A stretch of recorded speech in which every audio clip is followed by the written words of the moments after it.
I caught my wife slipping out of bed again at 1:30 a.m., hair still wet from her fake shower, keys clutched in her hand while she whispered some excuse about craving gas station snacks. I wasn't stupid. Over the past few weeks, her late-night runs had gotten more frequent, and she'd come home with nothing but empty hands and a distracted look.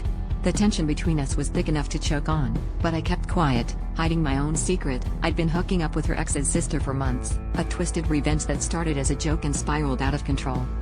Last night, I heard the garage door close and decided I was done playing the fool. I waited until she returned, hair mussed, lips bitten, and I just stared at her. "If you're going to keep sneaking out, at least admit who you're seeing," I said, my voice ice cold. She flinched, tried to deny, but I was already holding my trump card. "I know you're meeting your ex. And before you try to lie, maybe you should know I've been sleeping with his sister." The silence that followed was a bomb going off. She collapsed on the kitchen floor, sobbing and finally spilling everything. Turns out, her ex had been texting her for weeks, promising he'd changed, begging for another chance. She swore it was just talking, but I knew better. She told me she felt trapped, like she was suffocating in our marriage and needed someone who saw her the way he used to.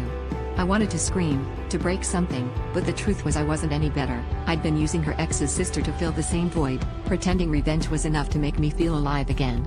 There was no moral high ground left in our fucked up triangle. We sat there in the dark kitchen, both guilty, both angry, both lost.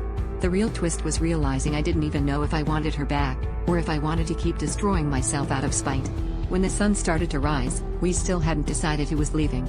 I think, deep down, we both knew the worst betrayal wasn't the cheating, but how easily we'd let each other go.